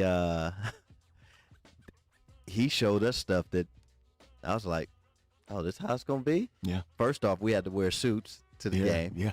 You know, man. That's dope though. Right? Tie, you had to wear a baby. suit and tie to the game. And after practice, we put all of our practice gear in a hamper. They wash it for us. It's folded up, ready for us to go the next day of practice. I mean, it was stuff that we didn't get over at Cimarron when I was there. We Y'all didn't was get rich that. at Durango, bro. We didn't get That's that. all he's saying right there. Y'all huh? was rich, Y'all bro. was rich. We didn't get that. He professional. He had it set up. That's Al, love. yes. We had to Al sit was in the same section when we traveled to another school. There was no, Going go off do here. whatever. Yeah. We had our suits on, and we got clowned back in '94. And that's weird though. You know, we got clowned back in '94 for showing up to other schools with suits on. Moving as a unit, looking Right, professional. right, That's right. so weird. Doing the right thing. Doing the right thing, and that's another thing that's wrong now too That's with our crazy. society, man. People, I used to get laughed at for not drinking and smoking, like weird shit, Wow. like Yeah. weird stuff. Like, I'm 22 and I can't decide if I don't want to do this. I'm weird. I'm lame. Right. Like, yo, y'all All got right, it. I'll take the L7. Have at it, bro. But that's crazy. Y'all That's, have it. that people laugh at people for looking professional, looking good in a suit Wow. in high school. Like that's crazy. That's That's what they amazing. did Or with talk- Kobe. or They talking laughed at professional. Kobe. Or talking the right way. Yeah. They laughed at Kobe and treated Kobe another way because he was young and he didn't want to hang out at the strip Right. clubs and So And he can weird. actually Drink. formulate a sentence. Yeah. Oh, Right. well, you know, Dre went to college. You know, he Yeah, think he lame too, for that. He lame. no, not lame. He think he too good now. I look you at know, the way it's he not- talk. He all proper. It's and, nothing wrong That's with crazy. it's nothing wrong with cats who want he to sit do with that. he sit with his back But straight up. my He- thing is, huh? cats who don't want to partake in that, it's nothing wrong with that either. Right. No, it's Yeah. Yeah. So don't Do your thing. ridicule it. Do your Just So thing. you know Do I'm not ridicule it. For so sure. you know That's I'm crazy. friends with the Miles. Mhm. You know CJ. Yeah, them my boys. Yeah, man. I got real CJ tight with CJ yeah. over Shout out this CJ. time period. I as grew well. up with his I grew up with his father. Yeah, play So a big clip. you know, we played together. You know, we went to high school together, played in leagues and all that stuff. So like, you know, that's a real close Mm-hmm. part of my family growing up. You know, we grew up together. So, how was CJ as a basketball player? You know, CJ, CJ was he had handles. no. for sure. CJ was good. He was spoiled though, man. He was one of those guys that like he'll let you go. He was sneaky. He was a sneaky basketball Yeah, player. Like yeah, he'll let yeah. you go by him and like back tap. Yeah, all day. Mm. And then he'll he was just- so good at that. And he'll though. back tap and he'll just I throw it hated over that, top bro. layup. I Yeah, hate that. yeah, He was yeah. one of them. He was Yeah. one of them. He was one of them guys. Yeah. Yeah. CJ. Yeah. Cause I played with him my freshman year. I was Yeah. a freshman on varsity. I got to play with him that year. Yeah. That's funny. And my junior year, I think. Yeah. That's funny how small this world is, because Yeah, bro. I'm super, and Bill knows, you know, I'm super tight with the Grimbles. Yeah, so, Zay, my boy. so too. Zay, Shout out that boy, hey, he amazing. Yeah. super. That dude like a Greek god. Say man. it. Hey, bro, Jesus I said the Christ. same thing. I said this dude look like the Under Armour. Hey, Mannequin. What is going on right Under now, Armour bro? mannequin. he look like Hercules. Bro, literally, bro. That is He be- hey, ridiculous. I love his dog. work ethic, Right? bro, Yeah, man. His I work love Zay ethic. work, bro. So, you know, me and his brother, Brian Grimble, best friends, and Connie and Billy Ray, you know, they were like, you know, my parents when, and Billy Ray was like my dad when my dad wasn't around, Yeah. you know, and Connie was like a second mom. And so, you know, we're real tight, man. And, you know, I look at people like CJ and you and Xavier and, you know, guys like that, man, who just come, you know, you find that inner strength within, man. And I'm just in awe of you guys when I see you, man. I'm so proud of y'all, man. Appreciate that. And the accomplishments and the things that you guys are doing, at, you know, for yourselves as black men, also, and for your kids. I look at, you know, look at Zay with, you know, with his daughter, Yeah, and I look adorable. at you with your son, and it's just, you know, we're doing something right. No doubt. Yeah. No question about that. We're doing something right. And then I saw some of your documentary work Mm-hmm. on what you did for your sister. Yeah. And that was real dope. That was real dope. That's crazy. That was super spontaneous, and that was a special day for me though. Yeah. 'Cause, I don't know if she's still watching, but when I'm pretty sure Yeah, she she is. is. when we was growing up, like I was obviously I'm a little bro. I was bad, but her and my mama, they used to like it's crazy. They used to double team me, bro. They used to double team my ass, bro. Yeah. I hated it, but like Crystal, she was, you know what I'm saying? She was out of high school. She was being a young adult and stuff like that. So she wasn't really fucking with me. Like I was still in, you know what I'm saying? Like in hindsight, I get it. You know what I'm saying? But like now we more locked in. You know what I'm saying? She got like the most sense out of my family. Like my mom, and my grandma crazy. They crazy. My sister a little more sane, more understanding. But yeah, it was spur of the moment, man. And she ain't never gave me no rides, none of that stuff. She ain't really take me nowhere. Yeah, you know what I'm saying? that's what you was saying in the documentary. You know, she ain't give me no rides. You didn't take me to the Yeah. movies. Nah, I was on the bus. You know. I was on the bus, bike, something. I was Straight making my up. way around. Straight up. It didn't matter. But yeah, man. In her situation, she needed a whip. That's it, You man. know, she needed a whip. That's love. Her and my grandma stay together. You know, my grandma hasn't made that leap to like want to stay with me and my sister. Right, you know what I'm right, saying? They relationship a little tighter than ours is. So Yeah. my mama don't want to leave my sister's situation. So she needed a new car, and she take Yeah, my grandma that to and was from. dope. And I'm not home Yeah. Yeah. most of the time. So Yeah. to and from, she needed to take my mama to and from her hospital, So it's only doctors right. and visits. Yeah, it's, Yeah. It's only right. it's important. It's more important than Bruh, me having two Giving cars. it, Shit. to the, up. giving it Yeah. to the family. No, Yeah. facts. Yeah, it was a little documentary from the dealership, Yep, Yeah. I seen it. and they was having some kind of party at the house. Yeah. Yeah, it was You dope. know, so it kind of No, it's crazy. My sister was just in the shower. She was in the shower. Yeah, we was going to dinner for her. It was her birthday. We was taking her to dinner that yeah, night. yeah, yeah. And that's when we popped up on her. Okay. That's Yeah, love. it was That's dope. She got love weak right at the there. knees too, man. Yeah, That's it was live, dope. G. It was dope. It was dope. It was That's that live. was I a like real good feeling having Yeah. seeing her cry with tears of joy like Yeah. that and being surprised like that. And you know what's crazy? That night was so wild because they gave us a damn lemon for the most part. The car was, as soon as I drove out the lot, the car engine came on. Oh, Brand new. It here had we six, go, bro. It had 6 miles on it. She'll sit you. Bro, it had 6 miles on it. 6 miles over. Brand new. And the engine Bruh, light came on. It wasn't even no test drive. Listen. That's And then listen, wow, bro. Listen, and then I got another one. They gave us another one. And when she was driving to the damn restaurant, it cut off in the middle of the street Come on, fam. with 13 miles on it. Brand new car. Brand new. Bruh. We had to get one like 3 days later, 4 days later, something like that. It was Come crazy. on, fam. They almost ruined the whole damn day. Come on, Yeah. man. Almost the whole damn day, bro. They had my sister waiting out in the damn street for like 30 minutes for them to bring it 13 up. miles. Crazy. I bought my Honda brand new. They had to jump it. Hey, The battery was dead. Come on, I'm like, can you put a new fam. battery in there before you Come on, sell me bro. that $29,000 car? No, bro. That's ridiculous, on, bro. man. That's crazy. That's $200. insane. Invested $200 on a new battery for me, please. Good looking. Crazy. That almost ruined our whole night. The whole dinner, the whole day, all that. That's But crazy. that day was definitely a blessing. Yeah, but Yes, that indeed. documentary was dope. That I little, appreciate that little that. mini Thank you. documentary was real dope. man. See, I don't know. Shout out to CM Deluxe as well. He a guy out of Vegas that do all that stuff. He do music videos. Yeah. He did my I had got inducted into the Hall of Fame in my JUCO. I don't know if y'all seen that video, but he did his thing with that. It was super dope. Yeah. Super dope. I got to take my family to Twin Falls for the first time. Wow. I got to see a lot of old faces. Yeah. I got Yeah. inducted to the Hall of Fame the quickest ever in That's JUCO. crazy. It was crazy. Yeah. Wow. When he called me crazy. about it, I was like, yeah, right. Because when I was in school, they had a guy that got inducted, but he played in 1978. Right.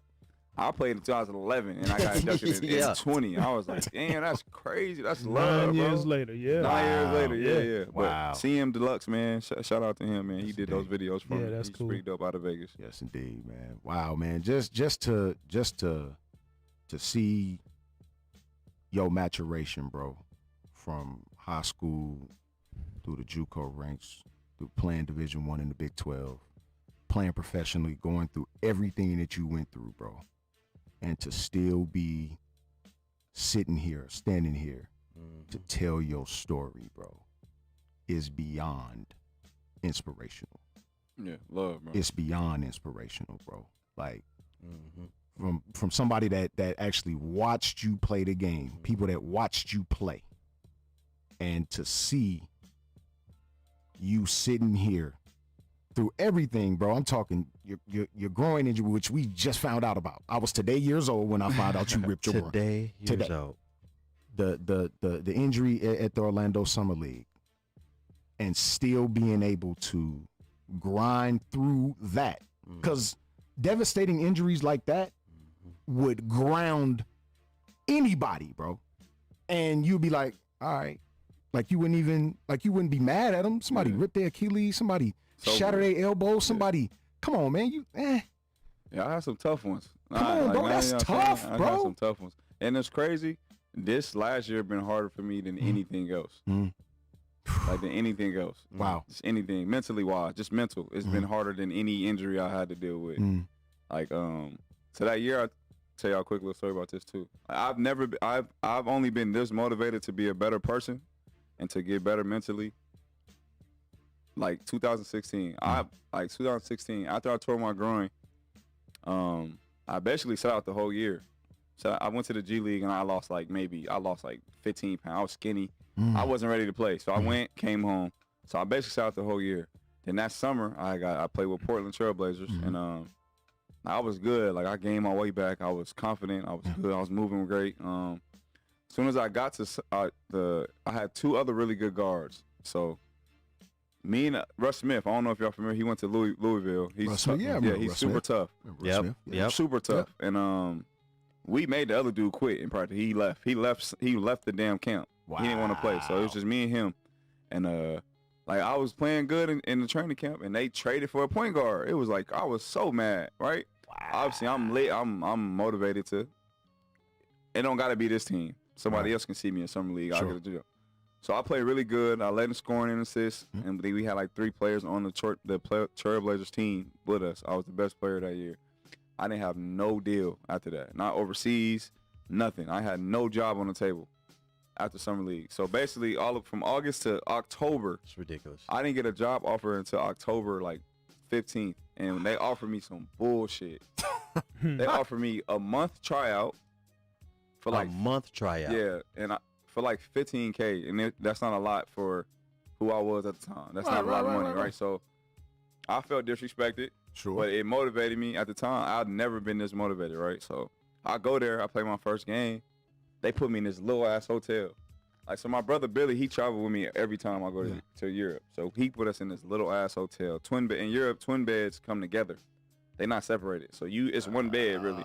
So we only separated like this much. So we sleeping next to each other. Right. Y'all ass to Hella ass, bags bro. in there, but it was we had hella bags in the room, so good. I have 11 points first game, next game. So like I told y'all, it's domestic league, and then you got Euro League, Euro Cup. We was in Euro Cup, and Euro Cup came. I had 32 points, right? So boom, they was like, all right, cool. You want a bigger room? Yeah, I want a bigger room. After 32, put me in a little bigger room. Right. So the next game we played like the domestic league, I had like 24, 25 win. Mind you, they was losing. So the next Euro Cup game, so we go every other game is Euro Cup game. Next Euro Cup game I have 38. So then they was like, Want a sweet? Okay. So I got 3 more games left in my month. Or 2 more games left in my month, bro. They hit my brother like, yo, what's up? What he gonna do? Like, you think he'll stay? You think he'll resign here?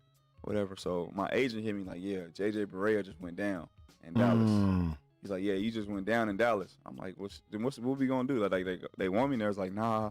The thing is, you might have to go back to the G League with the group. I'm like, okay, cool. So I have another game. I had like 28 or something like that. They was like, boom, bet. Put me in the biggest room they could put me in. So at this point, they like hitting my brother up like, yo, what he doing? Like they hit my agent like, we'll pay him. Throwing them like $50K a month. Right. 60. At this time, they didn't want to give me more money than they offered me because they said they ain't had none. Come on. So it's November. They bro. didn't have no money. They always got bread. Listen, bro, it's crazy, right? This is they full of shit. That's So crazy. it's November. They offering to sign me for $60,000 a month for the rest of the year. Right. I'm like, bro, that's $600,000, bro. Right. How you just get that out your ass? Right. You know After what I'm not saying? having none. After not having nothing. So my agent hit me like, yeah, you can do the G League thing, blah, blah, blah, this and that. And it gets out to the media that this is a possibility, like Pierre Jackson might leave, go here and here. Yeah. So I act like I'm sick. I catch a cold. I don't play in the next 2 games. And it was like, my coach came in there like, yeah, I don't think you should do it. Like, you probably not going to make that team. They ain't going to call you up. Like, you should just stay here and get some guaranteed money. I'm like, I was like, nah. I was like, I think I'm back. I feel like I'm good. Like, I'm league. I can do this shit. Yeah. So when I go back, shit is crazy. I've never, like I said, I have never been as motivated to be a better person, better father, all that stuff. Yeah. and mentally, since then, like I was so motivated, bro. Yeah. I went to the G League. I was there for 3 weeks. I led in all my games. I averaged like 30 and 12 or something like that. And a month later, I get called up to the Mavs. Wow. It didn't even take 3 weeks for me to get to the NBA, bro. Wow. Just from like that little 6 month span. That 6 month span was like basketball wise. I was so locked in. Like that's how locked in I am to be better, just in general. That's what's up. Like I can go play basketball. I can be good going half-ass. I've been blessed enough to be this talented at this game. So that's why I know I have to take advantage of it. It's like too easy of money to like not take advantage of it. But motivational wise, I've never been as motivated to just like patience wise. I ain't never had this much patience, bro. Like dealing with my family, bro, it's so hard. Like it's so hard because obviously you got friends and people that are like kind of you can only influence so many people to like want to start a journey to be better. I can only influence you. I can't make you. Right. I can influence you though. I can keep trying to sprinkle it on you if you can decide to take it. So like right now, I'm kind of just like I said, I'm just locked in with it. And like patience and communication has been my biggest attribute I'm trying to add. Well, being an example is all you need to be. That's it, bro. That's when you speak the loudest. Yeah, no, for sure. That's when you speak the loudest, bro. Sure. Being that example is all you need to do. Yeah. Now, if somebody catches hold of it, that's even better. Yeah. But you're doing what you're supposed to do. Yeah, facts. Hey, man, let the ball bounce. Sports Talk Radio, man. Your guy, Dre Bailey. Man, Goose Thomas. Bill Blockham Logan and Mr. Pierre Jackson in Pappy the building. Jack. Look, this is one of the best interviews we've ever had, man. It's crazy, man, how we get people on and we have good interviews, but this one was a great one. I think it's going to be life-changing for people, and I think a lot of people needed to hear your story, man. And that's love. Yes, sir. You are more than welcome to come back to Let the Ball Bounce Sports Talk Radio show, bro. Who's your favorite basketball team? I don't have one. I'm a LeBron James fan, bro. Why he gets so much heat? We'll talk about that on the we need to get you back on the show on why he gets so much flack. I don't understand it. I'm home, bro. Let me know when y'all. I don't understand why he gets so much flack. We're going to talk about it, people. Sucks, man. Yeah, I'll give my opinion on that. It sucks, man. Hey, Cleveland changed their name. Oh, yeah. The Cleveland Guardians, bro. Just want to let y'all know that. What is that? Baseball? Yeah, baseball. The Guardians? The Guardians. No more Indians. Oh, yeah, that was a thing. It's a thing, bro. Okay. It's a thing. I noticed it right away that it got the ends on the end still. Yeah. Wow. So they didn't do much to... Since everybody wants to be so politically correct, why America just won't give the land back? All right. Give them the team. Come on, y'all. Let them own some team. Facts. Makes sense. Get the land back then. You want to be so politically correct? Give it all back. Yeah, right. They ain't doing that. Because you stole it. That part. Let the Ball Bounce Sports Talk Radio. We going to talk about it. Your guy, Dre Bailey. Man, Goose Thomas. Bill Blockham Logan, man. Pierre Jackson. We ain't afraid in of the building, man. man. We not, man. And guess what, man? He is more than welcome to coming back anytime. You just let us know, man. Whatever you doing, man, we always going to support you here at the Let the Ball Bounce Sports Talk Radio show, man. Big time, and guess what, man? If you scared, you better go to church.